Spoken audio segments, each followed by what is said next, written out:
Today, we are at the Augusto Crown Golf. Every time you come to a golf course and you always don't know the distance to a hazard, Garmin Approach S62 Hazard View feature will help you to know the distance between you and the hazards.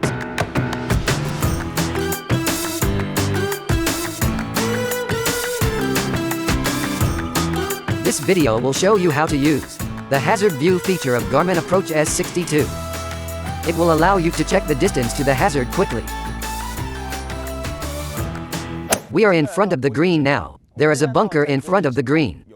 By using the Garmin Approach S62 Hazard View feature, you can know the distance between you and the bunker, the size of the bunker, and the distance to the front and back of the hazard. Tap the map of the course map page.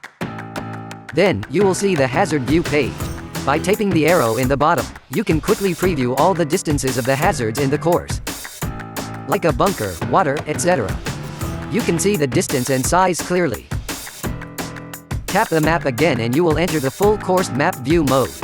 Tap any position of the map, and you will find out the distance to the target circle.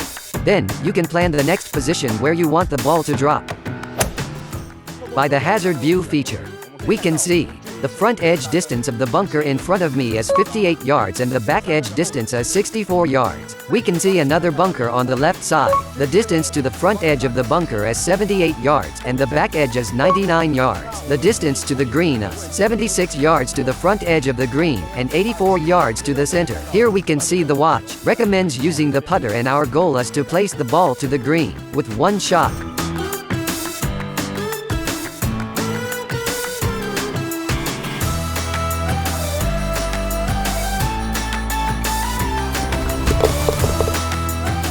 That's the Hazard View tutorial.